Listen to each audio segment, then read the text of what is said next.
ಯದ್ಭಯಾತ್ ವಾತಿವಾತೋಯಂ M ಸೂರ್ಯ ತಪತಿ ಯದ್ಭಯಾತ್ ಸ್ರಷ್ಟಾ ಬ್ರಹ್ಮಾಗ್ನೆಯ ಯಸ್ಯ ಪಾತ ವಿಷ್ಣುರ್ ಯದಾಗ್ನೆಯ.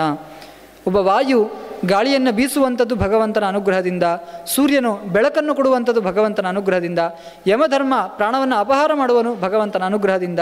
ಹೀಗೆ ಎಲ್ಲದಕ್ಕೂ ಕೂಡ ಕಾರಣವಾದದ್ದು ಅದು ಭಗವಂತನ ಅನುಗ್ರಹದಿಂದಲೇ.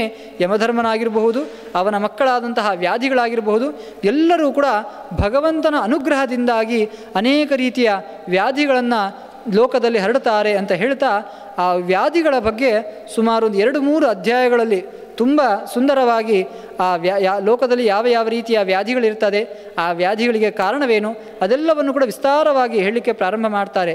ವಿಚಿಂತ್ಯ ತೇಷಾಂ ಅರ್ಥಂಚ ಏವ ಆಯುರ್ವೇದಂ ಚಕಾರಸಃ.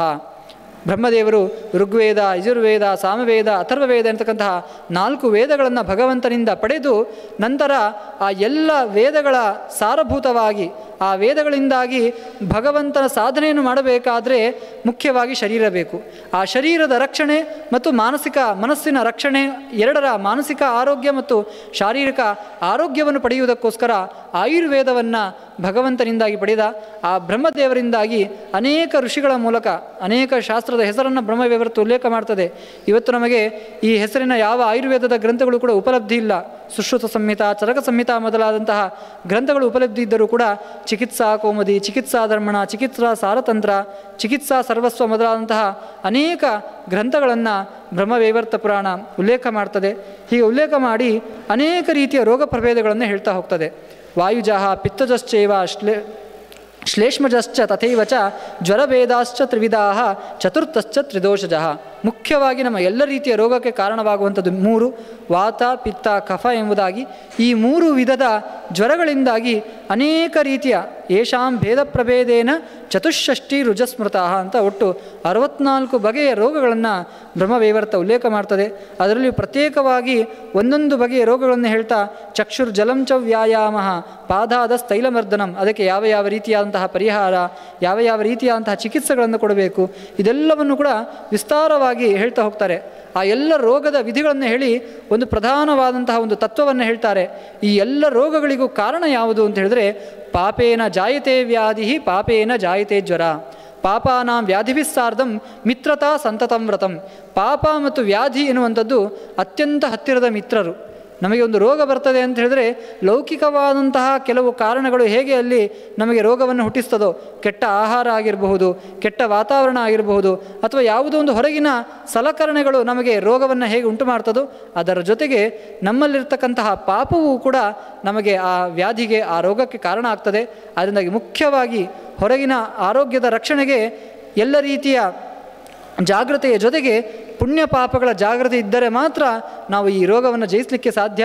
ಅದರಿಂದಾಗಿ ಸ್ವಧರ್ಮಾಚಾರಯುಕ್ತಂಚ ದೀಕ್ಷಿತಂ ಹರಿಸೇವಕಂ ಗುರುದೇವ ಅತಿಥೀನಾಂಚ ಭಕ್ತಂ ಸಕ್ತಂ ತಪಸ್ಸು ಚ ವ್ರತೋಪವಾಸಯುಕ್ತಂಚ ಸದಾ ತೀರ್ಥ ನಿಷೇವಕಂ. ಅನೇಕ ರೀತಿಯಾದಂಥ ಸತ್ಕರ್ಮಗಳನ್ನು ಯಾವತ್ತೂ ಕೂಡ ಧರ್ಮದ ಆಚರಣೆಗಳಲ್ಲಿ ತೊಡಗಿರಬೇಕು. ಹರಿಸೇವಕಂ, ಭಗವಂತನ ಸೇವೆಯಲ್ಲಿಯೇ ನಮ್ಮ ಜೀವನವನ್ನು ತೊಡಗಿಸಬೇಕು. ಗುರುದೇವ ಅತಿಥೀನಾಂ, ಗುರುಗಳ ಸೇವೆ, ಜ್ಞಾನಿಗಳ ಸೇವೆ, ದೇವತೆಗಳ ಸೇವೆ, ಅತಿಥಿಗಳ ಸೇವೆ, ಹೀಗೆ ನಿರಂತರವಾಗಿ ನಾವು ವಿಧೇಯರಾಗಿ ಸಾತ್ವಿಕ ಗುಣಗಳನ್ನು ನಾವು ತುಂಬಿಸಿಕೊಂಡು ವ್ರತ ಉಪವಾಸಯುಕ್ತಂಚ, ಏಕಾದಶಿ ವ್ರತದ ಬಗ್ಗೆ ತುಂಬ ಮಹತ್ವವನ್ನು ಕೊಟ್ಟು ಸ್ವಯಂ ರುದ್ರದೇವರು ಮುಂದೆ ಆಗಿ ಏಕಾದಶಿಯ ಮಹತ್ವವನ್ನು ಹೇಳ್ತಾರೆ.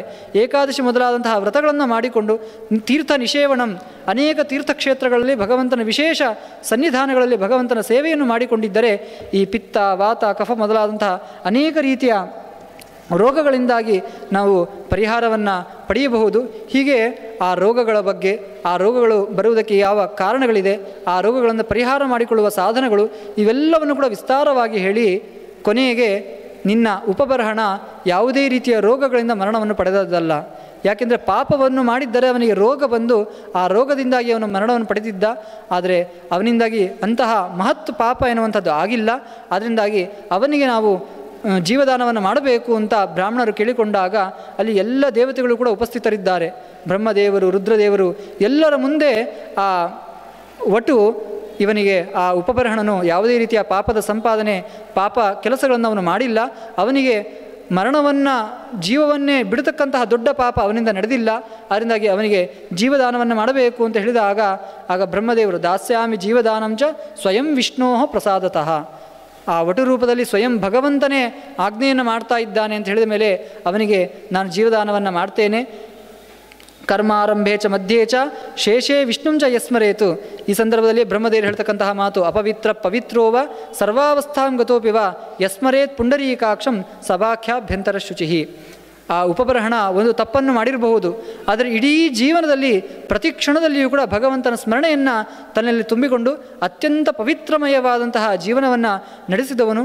ಆದ್ದರಿಂದಾಗಿ ಅವನಿಗೆ ಜೀವದಾನವನ್ನು ಮಾಡಲಿಕ್ಕೆ ನನ್ನ ಒಪ್ಪಿಗೆ ಇದೆ ಅಂತ. ಆಗ ರುದ್ರದೇವರು ಒಂದು ಮಾತನ್ನು ಹೇಳ್ತಾರೆ, ಅಸಂಖ್ಯ ಕಾಲಂ ಸುಚಿರಂ ತಪಸ್ತತ್ವ ಹರೇರ್ಮಮ ತೃಪ್ತಿಂ ಜಗಾಮ ನಮನಃ ತೃಪ್ಯತೆ ಏನ ಮಂಗಲೇ. ಸಾವಿರಾರು ವರ್ಷಗಳ ಕಾಲ ನಾನು ತಪಸ್ಸನ್ನು ಮಾಡಿದೆ. ಎಷ್ಟು ತಪಸ್ಸನ್ನು ಮಾಡಿದರೂ ನನಗೆ ಮನಸ್ಸಿನಲ್ಲಿ ಒಂದು ಸಾತ್ವಿಕವಾದಂತಹ ಒಂದು ನೆಮ್ಮದಿ ಸಿಗಲಿಲ್ಲ. ಯಾವಾಗ ಭಗವಂತನ ಸ್ಮರಣೆಯನ್ನು ಮಾಡದೆ ಆ ಕ್ಷಣದಿಂದಾಗಿ ನನಗೆ ಆ ಭಗವಂತನಲ್ಲಿ ಪ್ರೀತಿ ಹುಟ್ಟಿತು. ಅಧುನಾ ಪಂಚವಕ್ತ್ರೇಣ, ಎಷ್ಟು ತಪಸ್ಸು ಮಾಡಿದರೂ ಕೂಡ ನನಗೆ ಭಗವಂತನನ್ನ ಸ್ತುತಿಯನ್ನು ಪೂರ್ಣ ಮಾಡಲಿಕ್ಕೆ ಆಗಿಲ್ಲ. ಅದಕ್ಕೆ 5 ಮುಖಗಳಿಂದಾಗಿ ನಾನು ನಿರಂತರವಾಗಿ ಭಗವಂತನ ನಾಮಸ್ಮರಣೆ ಮಾಡ್ತಿದ್ದೇನೆ. ಅಧುನಾ ಪಂಚವಕ್ತ್ರೇಣ ಎನ್ನಾಮ ಗುಣಕೀರ್ತನಂ ಗಾಯನ್ ಭ್ರಮಾಮಿ ಸರ್ವತ್ರ. ಭಗವಂತನ ಸ್ತೋತ್ರವನ್ನು ಮಾಡಿಕೊಂಡು ಎಲ್ಲ ಕಡೆಯಲ್ಲೂ ತಿರುಗಾಡ್ತಾ ನಾನು ಭಗವಂತನ ಚಿಂತನೆಯನ್ನು ಮಾಡ್ತಾ ಇದ್ದೇನೆ. ಗಾಯನ್ ಭ್ರಮಾಮಿ ಸರ್ವತ್ರ ನಿಸ್ಪೃಹ ಸರ್ವಕರ್ಮಸು. ಹೀಗೆ ಭಗವಂತನ ಅನುಗ್ರಹ ಇದ್ದರೆ ಯಾರು ಎಂತಹ ವ್ಯಕ್ತಿ ಬೇಕಾದರೂ ಕೂಡ ಯಾವ ರೀತಿಯ ಕಷ್ಟದಿಂದಲೂ ಕೂಡ ಅವನು ಹೊರಗೆ ಬರಬಹುದು. ಅಂಥದ್ರಲ್ಲಿ ಈ ಉಪಬರಹಣನಿಗೆ ಸ್ವಯಂ ಭಗವಂತನೇ ವಟು ರೂಪದಲ್ಲಿ ಅನುಗ್ರಹವನ್ನು ಮಾಡ್ತಾ ಇದ್ದಾನೆ ಅಂತ ಹೇಳಿದ್ರೆ ಅವನ ಆ ಮರಣಕ್ಕೆ ನಾನು ಸಮ್ಮತಿಯನ್ನು ನೀಡುವುದಿಲ್ಲ. ಅವನಿಗೆ ಬೇಕಾದಂತಹ ಜೀವದಾನ ಆಗಲಿ. ಆ ಸಂದರ್ಭದಲ್ಲಿ ಬ್ರಹ್ಮದೇವರು ಒಂದು ಮಾತನ್ನು ಹೇಳ್ತಾರೆ, ಕಾಮತೋ ಅಕಾಮತೋ ವಾಪಿ ವಿಷ್ಣುನಿಂದಾಂ ಕರೋತಿ ಯಃ ಶೃಣೋತಿಯೋ ಹಸತಿ ವಾ ಸಭಾ ಮಧ್ಯೆ ನರಾಧಮಃ. ಒಂದು ಇಚ್ಛೆ ಇದ್ದೋ ಅಥವಾ ಗೊತ್ತಿಲ್ಲದೆಯೋ ಹಿರಿಯರ ನಿಂದೆ ಮಾಡುವಂಥದ್ದು, ಭಗವಂತನ ಬಗ್ಗೆ ಅಪಹಾಸ್ಯ ಮಾಡುವಂಥದ್ದು, ಶಾಸ್ತ್ರಗಳ ಬಗ್ಗೆ ಅಪಹಾಸ್ಯ ಮಾಡುವಂಥದ್ದು ಅತ್ಯಂತ ದೊಡ್ಡ ಅಪರಾಧ. ಅಂತಹ ಅಪರಾಧವನ್ನು ಮಾಡಿದವನನ್ನು ಯಾವ ದೇವತೆಗಳು ಕೂಡ ರಕ್ಷಣೆ ಮಾಡುವುದಿಲ್ಲ. ಗುರೋಹನಿಂದಾಂ ಯಕ್ಕರೋತಿ ಪಿತುನಿಂದಾಂ ನರಾಧಮಃ. ತಂದೆ ತಾಯಿಯರ ನಿಂದನೆಯನ್ನು ಮಾಡುವಂಥದ್ದು, ಗುರುಗಳ ನಿಂದನೆಯನ್ನು ಮಾಡುವಂಥದ್ದು, ಭಗವಂತನ ನಿಂದನೆ, ಶಾಸ್ತ್ರಗಳ ನಿಂದನೆಯನ್ನು ಮಾಡುವಂಥವನನ್ನು ಯಾರೂ ಕೂಡ ರಕ್ಷಣೆ ಮಾಡುವುದಿಲ್ಲ. ಅಂಥದ್ರಲ್ಲಿ ಉಪಬರಹಣ ಅಂತಹ ಯಾವುದೇ ದೊಡ್ಡ ಅಪಕೃತ್ಯಗಳನ್ನು ಮಾಡಿಲ್ಲ. ನಿರಂತರ ಭಗವಂತನ ಸ್ಮರಣೆಯಲ್ಲಿ ತೊಡಗಿದವನು. ಅಂಥವನ ರಕ್ಷಣೆಯನ್ನು ಮಾಡಲಿಕ್ಕೆ ನಾವೆಲ್ಲರೂ ಕೂಡ ಸಿದ್ಧರಿದ್ದೇವೆ ಅಂತ ಹೇಳಿದಾಗ ಸ್ವಯಂ ಭಗವಂತನೇ ಆ ಎಲ್ಲ ತತ್ವಾಭಿಮಾನಿ ದೇವತೆಗಳಿಗೆ ಆಜ್ಞೆಯನ್ನು ಮಾಡ್ತಾನೆ. ಆ ಎಲ್ಲ ತತ್ವಾಭಿಮಾನಿ ದೇವತೆಗಳು ಕೂಡ ಬಂದು ಅವನ ಶರೀರದಲ್ಲಿ ಕುಳಿತುಕೊಳ್ತಾರೆ. ಕೊನೆಗೆ ಸ್ವಯಂ ಪ್ರಾಣದೇವರು ಕೂಡ ಬಂದು ಕುಳಿತುಕೊಂಡಾಗ ಆ ವಟು ರೂಪದಲ್ಲಿ ಇದ್ದಂತಹ ಭಗವಂತನೇ ಆ ಉಪಬರಹಣನ ಒಳಗಡೆ ಹೋಗಿ ಕುಳಿತುಕೊಳ್ತಾನೆ. ಯಾವಾಗ ಭಗವಂತನ ಪ್ರಾಣದೇವರ ಸನ್ನಿಧಾನ ಆ ಶರೀರದಲ್ಲಿ ಬಂತೋ ಆಗ ಆ ಶರೀರ ಎದ್ದು ನಿಂತುಕೊಳ್ತದೆ. ಆ ಉಪಬರಹಣನನ್ನು ನೋಡಿ ಮಾಲಾವತಿಗೆ ತುಂಬ ಖುಷಿಯಾಗ್ತದೆ.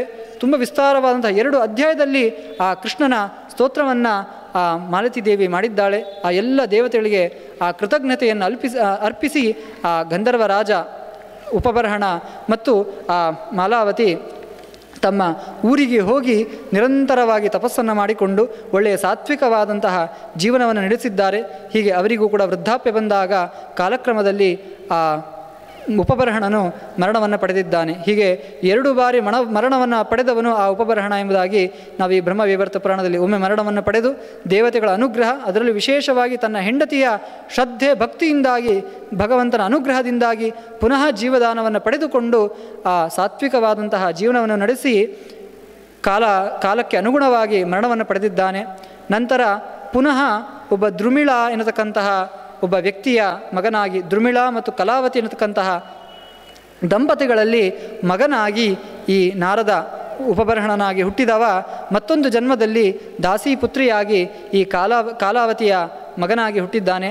ಅವನು ಹುಟ್ಟಿದ ಕೆಲವೇ ದಿನಗಳಲ್ಲಿ ದ್ರುಮಿಳ ಮರಣವನ್ನು ಹೊಂದಿದ್ದಾನೆ. ಹೀಗೆ ಚಿಕ್ಕ ವಯಸ್ಸಿನಲ್ಲಿಯೇ ತಂದೆಯ ವಿಯೋಗವನ್ನು ಪಡೆದ ಆ ಮಗು ತಾಯಿಯ ಜೊತೆಗೆ, ಕಲಾವತಿಯ ಜೊತೆಗೆ ಒಂದು ಬ್ರಾಹ್ಮಣರ ಮನೆಯಲ್ಲಿ ಕೆಲಸವನ್ನು ಮಾಡಿಕೊಂಡು ಜ್ಞಾನಿಗಳ ಸೇವೆಯನ್ನು ಮಾಡಿಕೊಂಡು ಜೀವನವನ್ನು ಸಾಗಿಸ್ತಾ ಇರ್ತಾರೆ. ಅವರಿಗೆ ನಾರದ ಎನ್ನುತಕ್ಕಂಥ ಹೆಸರು ಬರಲಿಕ್ಕೆ ಕಾರಣವೇ ಅದು ಎನ್ನುವುದನ್ನು ತುಂಬ ಸುಂದರವಾಗಿ ಬ್ರಹ್ಮವೈವರ್ತ ಹೇಳ್ತದೆ. ನಾರಂ ದದೌ ಜನ್ಮಕಾಲೇ ತೇನಾಯಂ ನಾರದಾಭಿದ ಅಂತ. ಅಂದರೆ ಹುಟ್ಟಿನಿಂದಲೇ ಜ್ಞಾನಿಗಳ ಮನೆಯಲ್ಲಿದ್ದುಕೊಂಡು ನಿರಂತರವಾಗಿ ಜ್ಞಾನವನ್ನು ಸಂಪಾದನೆ ಮಾಡಿದವನು. ಅದರಿಂದಾಗಿ ನಾರದ. ದದಾತಿ ನಾರಂ ಜ್ಞಾನಂಚ ಬಾಲಕೇಭ್ಯಶ್ಚ ಬಾಲಕಃ. ಚಿಕ್ಕ ಹುಡುಗನಾಗಿರಬೇಕಾದ್ರೆ ನಾರ ಅಂದರೆ ಜ್ಞಾನ ಅಂತರ್ಥ, ಜ್ಞಾನವನ್ನು ಕೊಟ್ಟವನು. ಅದರಿಂದಾಗಿಂತ ಚಿಕ್ಕ ಹುಡುಗನಾಗಿರಬೇಕಾದ್ರೆ ತನ್ನ ಸುತ್ತಮುತ್ತಲು ಇರುವವರಿಗೆಲ್ಲ ಅವನು ತತ್ವಜ್ಞಾನವನ್ನು ಉಪದೇಶ ಮಾಡ್ತಿದ್ದವನು, ಭಗವಂತನ ಸ್ತೋತ್ರವನ್ನು ನಿರೂಪಣೆ ಮಾಡ್ತಾ ಇದ್ದವನು, ಭಗವಂತನ ತತ್ವಜ್ಞಾನವನ್ನೇ ಎಲ್ಲರಿಗೂ ಹೇಳ್ತಾ ಇದ್ದವನು. ಅದರಿಂದಾಗಿ ಹೀಗೆ ಚಿಕ್ಕ ವಯಸ್ಸಿನಿಂದಲೇ ಅವನು ಜ್ಞಾನವನ್ನು ಸಂಪಾದನೆ ಮಾಡಿಕೊಂಡು ತನ್ನ ಸುತ್ತಮುತ್ತಲು ಇರುವ ಎಲ್ಲರಿಗೂ ಕೂಡ ಜ್ಞಾನೋಪದೇಶವನ್ನು ಮಾಡ್ತಾ ಅವನು ಸಾಧನೆಯನ್ನು ಮಾಡ್ತಾ ಇದ್ದವನು ಅಂತ ಕಾರಣದಿಂದಾಗಿ ಅವನಿಗೆ ನಾರದ ಎನ್ನತಕ್ಕಂತಹ ಹೆಸರು ಬರ್ತದೆ. ಹೀಗೆ 5 ವರ್ಷ ಇರಬೇಕಾದ್ರೆ ಶ್ರೇಷ್ಠವಾದಂತಹ ತತ್ವಜ್ಞಾನಿಯ ಹಾಗೆ ಒಳ್ಳೆಯ ಬ್ರಹ್ಮಜಯ ತೇಜಸ್ಸಿನಿಂದಾಗಿ ತನ್ನ ಸುತ್ತಮುತ್ತಲು ಇರುವವರಿಗೆಲ್ಲರಿಗೂ ಕೂಡ ಜ್ಞಾನವನ್ನು ಉಪದೇಶ ಮಾಡ್ತಾ ಇದ್ದ. ಅಂತಹ ನಾರದನಿಗೂ ಕೂಡ 10-15 ವರ್ಷ ಆದಾಗ ಅವನ ತಾಯಿಯೂ ಕೂಡ ಕಲಾವತಿಯೂ ಕೂಡ ಮರಣವನ್ನು ಹೊಂದುತ್ತಾಳೆ. ಯಾವಾಗ ತಂದೆ ತಾಯಿ ಇಬ್ಬರೂ ಕೂಡ ಇಲ್ಲ, ಆಗ ಯಾವ ಮನೆಯಲ್ಲಿ, ಬ್ರಾಹ್ಮಣರ ಮನೆಯಲ್ಲಿ, ಜ್ಞಾನಿಗಳ ಮನೆಯಲ್ಲಿ ಅವನು ಜೀವನವನ್ನು ಮಾಡ್ತಾ ಇದ್ದ, ಆ ಜ್ಞಾನಿಗಳು ಅವನಿಗೆ ಕೆಲವು ಮಂತ್ರಗಳನ್ನು ಉಪದೇಶ ಮಾಡ್ತಾರೆ. ಭಗವಂತನ ತತ್ವಜ್ಞಾನವನ್ನು ಹೇಳಿ ಗಂಗಾ ತೀರದಲ್ಲಿ ನೀನು ತಪಸ್ಸನ್ನು ಮಾಡಿ ಭಗವಂತನ ಅನುಗ್ರಹವನ್ನು ಸಂಪಾದನೆ ಮಾಡಬೇಕು ಅಂತ ಹೇಳಿ ಅವನನ್ನು ಗಂಗಾ ತೀರಕ್ಕೆ ಹೋಗಿ ನಿರಂತರ ಭಗವಂತನ ಸ್ಮರಣೆ ಮಾಡಿಕೊಂಡು ಭಗವಂತನ ಅನುಗ್ರಹವನ್ನು ಪಡೆಯಬೇಕು. ಆ ಭಗವಂತನ ಅನುಗ್ರಹವನ್ನು ಪಡೆಯಬೇಕಾದ್ರೆ ಕೆಲವು ಮಂತ್ರಗಳನ್ನು ಉಪದೇಶ ಮಾಡಿ ಆ ಮಂತ್ರಗಳ ಮೂಲಕ ನೀನು ಸಾಧನೆಯನ್ನು ಮಾಡು ಅಂತ ಆ ಬ್ರಾಹ್ಮಣ ಉಪದೇಶ ಮಾಡಿದ್ದಾನೆ. ಅವರು ಉಪದೇಶದ ಮಾಡಿದ ಮಂತ್ರವನ್ನು ಇಟ್ಟುಕೊಂಡು ಆ ನಾರದ ಗಂಗಾ ತೀರದಲ್ಲಿ ಹೋಗಿ ನಿರಂತರ ತಪಸ್ಸನ್ನು ಮಾಡ್ತಾ ಇದ್ದಾನೆ. ಆ ತಪಸ್ಸನ್ನು ಮಾಡಬೇಕಾದ್ರೆ ಆ ಸ್ಥಳಕ್ಕೆ ಬ್ರಹ್ಮದೇವರು ಬರ್ತಾರಂತೆ. ಬ್ರಹ್ಮದೇವರು ಬಂದು ಹೇಳ್ತಾರೆ, ವಿದ್ಯಾದಾತ ಮಂತ್ರದಾತ ದ್ವೌ ಸಮೌಚ ಪಿತುಪ್ಪರೌ ತವಾಹಂ ಜನಕಪುತ್ರ ವಿದ್ಯಾದಾತ ಚ ಪಾಲಕಃ. ಅನೇಕ ವಿದ್ಯೆಗಳನ್ನು ಆ ನಾರದಿಗೆ ಉಪದೇಶ ಮಾಡ್ತಾರೆ. ಭಗವತ್ ತತ್ವದ ಚಿಂತನೆಯನ್ನು ಆ ನಾರದನಿಗೆ ಕೊಟ್ಟು ಒಂದು ಮಾತನ್ನು ಹೇಳ್ತಾರೆ, ವಿದ್ಯಾದಾತ ಮಂತ್ರದಾತ. ವಿದ್ಯೆಯನ್ನು ಕೊಟ್ಟವನು ಹೇಗೆ ಜನ್ಮವನ್ನು ಕೊಟ್ಟವನು ತಂದೆಯೋ ಹಾಗೆ ವಿದ್ಯೆಯನ್ನು ಕೊಟ್ಟವನು ಕೂಡ ಅವನು ತಂದೆಯ ಸ್ಥಾನದಲ್ಲಿ ನಿಲ್ತಾನೆ. ನಾನು ನಿನಗೆ ತಂದೆಯ ಸ್ಥಾನದಲ್ಲಿ ನಿಲ್ತೇನೆ, ಇಷ್ಟು ಹೊತ್ತು ತತ್ವಜ್ಞಾನವನ್ನು ನೀಡಿದ್ದೇನೆ, ಅದರಿಂದಾಗಿ ನನ್ನ ಮಾತನ್ನು ಮೀರಬಾರದು, ನೀನು ವಿವಾಹ ಆಗಬೇಕು ಅಂತ ವಿವಾಹ ಆಗಿ ನೀನು ಒಳ್ಳೆಯ ಮಕ್ಕಳನ್ನು ಪಡೆದು ಆ ಮಕ್ಕಳಿಗೆ ಒಳ್ಳೆಯ ತತ್ವಜ್ಞಾನವನ್ನು ಕೊಟ್ಟು ಈ ತತ್ವಜ್ಞಾನದ ಪ್ರವಾಹವನ್ನು ಮುಂದುವರಿಸಬೇಕು ಅಂತ ಬ್ರಹ್ಮದೇವರು ಹೇಳ್ತಾ ಇದ್ದಾರೆ. ವಸ್ತುತಃ ನಾರದೇವರು ಭೂಲೋಕಕ್ಕೆ ಬಂದದ್ದೇ ಇದೇ ಕಾರಣದಿಂದ. ಬ್ರಹ್ಮದೇವರ ಮಗನಾಗಿ ಹುಟ್ಟಿದಾಗ ಬ್ರಹ್ಮದೇವರು ನೀನು ವಿವಾಹವಾಗಿ ಸೃಷ್ಟಿ ಪ್ರಕ್ರಿಯೆಯನ್ನು ಮಾಡಬೇಕು ಅಂತ ಹೇಳಿದಾಗ ಅದನ್ನು ತಿರಸ್ಕಾರ ಮಾಡಿದ ಪ್ರಭಾವದಿಂದಲೇ ನಾರದರು ಈ ಭೂಲೋಕಕ್ಕೆ ಬರಬೇಕಾಯಿತು. ಈ ಭೂಲೋಕದಲ್ಲಿಯೂ ಕೂಡ ಪುನಃ ಬ್ರಹ್ಮದೇವರು ಅದೇ ಆದೇಶವನ್ನು ಮಾಡ್ತಿದ್ದಾರೆ, ನೀನು ಕೇವಲ ಗಂಗಾ ತೀರದಲ್ಲಿ ಕುಳಿತು ತಪಸ್ಸನ್ನು ಮಾಡಿಕೊಂಡು ಈ ಜೀವನವನ್ನು ಮುಗಿಸಿದರೆ ಉಪಯೋಗ ಇಲ್ಲ, ಒಳ್ಳೆಯ ಮಕ್ಕಳನ್ನು ಪಡೆದು ಆ ಮಕ್ಕಳಿಗೆ ನೀನು ಒಳ್ಳೆಯ ಸಂಸ್ಕಾರ ಒಳ್ಳೆಯ ತತ್ವಜ್ಞಾನವನ್ನು ಕೊಟ್ಟರೆ ಆಗ ಈ ಜನ್ಮಕ್ಕೆ ಸಾರ್ಥಕ ಆಗ್ತದೆ ಅಂತ ಪುನಃ ಅದೇ ಮಾತನ್ನು ಹೇಳ್ತಿದ್ದಾರೆ. ನಾರದನಿಗೆ ತುಂಬ ಕಸಿವಿಸಿ ನಿರಂತರ ತಪಸ್ಸನ್ನು ಮಾಡಿ ಭಗವಂತನ ಅನುಗ್ರಹವನ್ನು ಸಂಪಾದನೆ ಮಾಡಬೇಕು ಅಂತ ಬಯಕೆ. ಆದರೆ ಬ್ರಹ್ಮದೇವರ ಮಾತನ್ನು ಮೀರಿ ಪುನಃ ತಾನು ತಪಸ್ಸಿನಲ್ಲೇ ನಿರತನಾದರೆ ಪುನಃ ಬ್ರಹ್ಮದೇವರ ಶಾಪವನ್ನು ಕೊಡ್ತಾರೆ. ಏನು ಮಾಡಬೇಕು ಅಂತ ಗೊಂದಲಕ್ಕೆ ಒಳಗಾಗಿ ಬ್ರಹ್ಮದೇವರ ಜೊತೆ ತುಂಬ ಸುಂದರವಾದಂತಹ ಸಂಭಾಷಣೆಯನ್ನು ಮಾಡ್ತಾನೆ. ಬ್ರಹ್ಮದೇವರೇ, ನನಗೆ ತಪಸ್ಸನ್ನು ಮಾಡಿ ಭಗವಂತನ ಅನುಗ್ರಹವನ್ನು ಸಂಪಾದನೆ ಮಾಡಬೇಕು, ಯಾವುದೇ ಕರ್ತವ್ಯದ ಭಾರ ಇದ್ದರೆ ನಮಗೆ ಸಾಧನೆಯನ್ನು ಮಾಡಲಿಕ್ಕೆ ಸಾಧ್ಯ ಇಲ್ಲ ಅಂತ ನಾನು ಇಲ್ಲಿಗೆ ಬಂದಿದ್ದೇನೆ. ಇಲ್ಲಿಯೂ ಕೂಡ ಪುನಃ ನೀನು ವಿವಾಹವನ್ನು ಆಗಬೇಕು, ಕರ್ತವ್ಯದ ಭಾರವನ್ನು ಹೊರಬೇಕು ಅಂತ ಹೇಳ್ತಾ ಇದ್ದೀಯಾ, ಇದು ನನಗೆ ಸಾಧ್ಯ ಇಲ್ಲ ಅಂತ ಹೇಳಿ ಆ ಸ್ತ್ರೀಯರಿಗೆ ಸಂಬಂಧಪಟ್ಟಂತಹ ತುಂಬ ಸುಂದರವಾದಂಥ ಮಾತುಗಳು. ಸ್ತ್ರೀಯರ ಸ್ವಭಾವವೇನು, ಸ್ತ್ರೀಯರ ಜೊತೆ ನಾವು ಹೇಗಿರಬೇಕು ಅನ್ನತಕ್ಕಂತಹ ತುಂಬರ ಸ್ತ್ರೀಯರಿಗೆ ಸಂಬಂಧಪಟ್ಟಂತಹ ಒಳ್ಳೆಯ ಅನೇಕ ಧರ್ಮ ವಿಚಾರಗಳನ್ನು ಈ ನಾರದರ ಮತ್ತು ಬ್ರಹ್ಮದೇವರ ಸಂವಾದದ ರೂಪದಲ್ಲಿ ಈ ಬ್ರಹ್ಮವೈವರ್ತ ಪುರಾಣ ಉಲ್ಲೇಖ ಮಾಡ್ತದೆ. ಈ ಚಿಂತನೆಗಳನ್ನು ನಾಳೆಯ ದಿನ ನೋಡೋಣ ಅಂತ ಹೇಳ್ತಾ, ಕಾಯೇನ ವಾಚ ಮನಸಾ ಇಂದ್ರಿಯೈರ್ವಾ ಬುದ್ಧ್ಯಾತ್ಮನಾ ವಾ ಅನುಸೃತ ಸ್ವಭಾವಃ ಕರೋಮಿ ಯದ್ಯತ್ ಸಕಲಂ ಪರಸ್ಮೈ ನಾರಾಯಣಾಯೇತಿ ಸಮರ್ಪಯಾಮಿ. ಶ್ರೀಕೃಷ್ಣಾರ್ಪಣಮಸ್ತು.